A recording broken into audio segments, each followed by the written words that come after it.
Bosmal is the biggest independent automotive R&D organization in this part of Europe. It means Central and East Europe.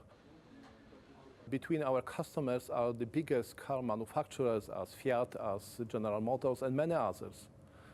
And all important players from the fuel industry also. We have over 40 years experience and one of the best equipped laboratories in Europe. And we perform well over 1,000 emissions tests a year in this laboratory.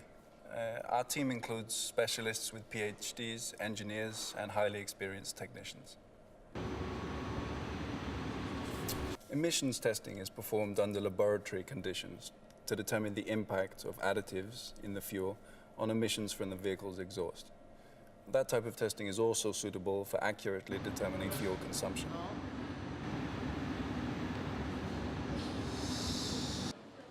Our test procedures are repeatable, certified, and comparable with results obtained in other laboratories around the world. Firstly, the vehicle is checked and prepared for testing, and then it's parked in a climate-controlled area to stabilize its temperature.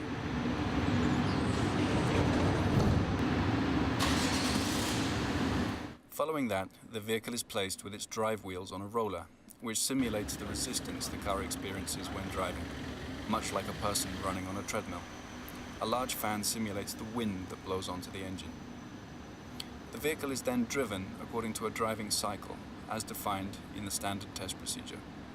The cycle lasts almost 20 minutes and covers approximately 11 kilometers.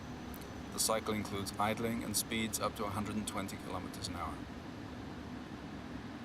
Beforehand, a special tube is attached to the exhaust pipe, and the exhaust gas is pumped, diluted, and sampled into special bags.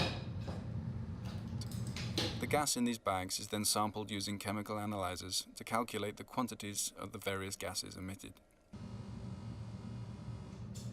We also perform testing on the road. This year we'll drive over 4 million kilometers in total. Testing fuel, our procedures are based on methodology accepted by United Nations and European directives.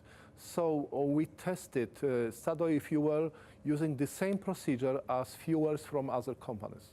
Statoil's fuels were found to increase engine power and torque in certain cases, and in some cases we observed reductions in the amount of deposits in the engine. In last months we performed a lot of tests on Statoil gasoline. We tested several vehicles, and we obtained very interesting results.